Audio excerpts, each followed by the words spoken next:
দক্ষিণ এশিয়া ও মধ্যপ্রাচ্যের ভূরাজনীতিতে নীরবে কিন্তু গভীর এক পরিবর্তন শুরু হয়েছে।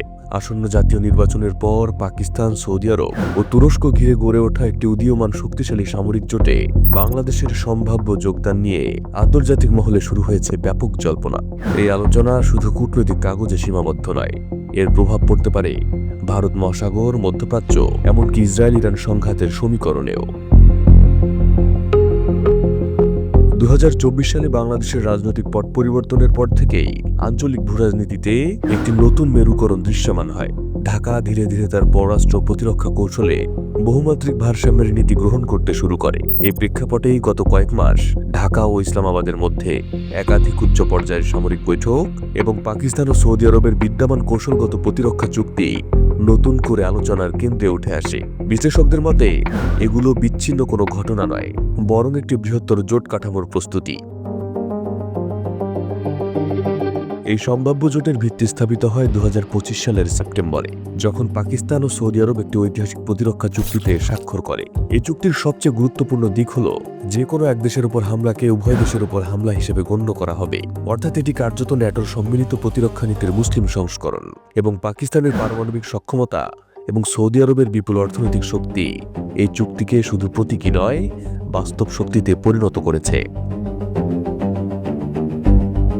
এদিকে 2026 সালের জানুয়ারিতে পাওয়া তথ্য অনুযায়ী তুরস্ক এই জোটে যোগ দেওয়ার বিষয়ে চূড়ান্ত পর্যায়ের আলোচনায় রয়েছে। তুরস্ক হল ন্যাটোর দ্বিতীয় বৃহত্তম সেনাবাহিনীর অধিকারী, ড্রোন ও স্থলযুদ্ধ প্রযুক্তিতে স্বনির্ভর এবং মধ্যপ্রাচ্য ও ইউরেশিয়ায় প্রভাবশালী শক্তি। পাকিস্তান, সৌদি আরব ও তুরস্ক এই তিন শক্তির সমন্বয়ে তৈরি হতে পারে এক অপরাজেয় সামরিক ত্রিভুজ। আর এই জোটে বাংলাদেশের সম্ভাব্য যোগদান দক্ষিণ এশিয়ার নিরাপত্তা কাঠামোকে নতুন রূপ দিতে পারে। আর এই সামরিক জোটে বাংলাদেশের জন্য সম্ভাব্য লাভগুলো হচ্ছে আধুনিক সামরিক প্রশিক্ষণ, সন্ত্রাসবাদ ও সমুদ্র নিরাপত্তা সহযোগিতা, যৌথ অস্ত্র প্রদান, গোয়েন্দা তথ্য আদান প্রদান এবং যৌথ সামরিক মহড়া। 2026 সালের জানুয়ারিতে বাংলাদেশ বিমান বাহিনী প্রধানের পাকিস্তান সফরকালে J-17 থান্ডার যুদ্ধবিমান ক্রয় নিয়ে আলোচনা এই প্রস্তুতির ইঙ্গিত দেয়। পাশাপাশি পাকিস্তান ইতিমধ্যে সুপার মাসাক প্রশিক্ষণ বিমান দ্রুত সরবরাহের প্রতিশ্রুতি দিয়েছে।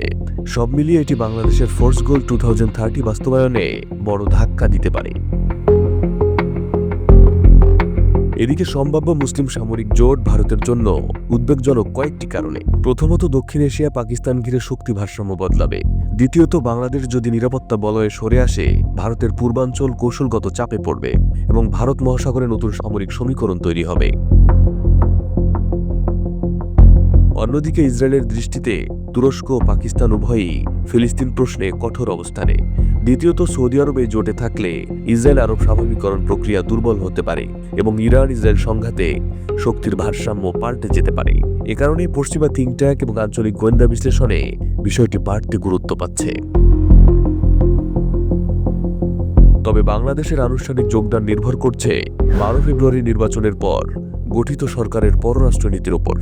বর্তমান অন্তর্বর্তীকালীন প্রশাসনের অধীনে খসড়া প্রস্তুতি অনেক দূরে গেলেও চূড়ান্ত অনুমোদন দেবে নির্বাচিত সংসদ। বিশেষজ্ঞরা বলছেন এটি একদিকে সুযোগ, অন্যদিকে ঝুঁকি, কারণ ইতিহাস, অভ্যন্তরীণ রাজনীতি এবং বৈশ্বিক চাপ সব বিবেচনায় রেখেই সিদ্ধান্ত নিতে হবে।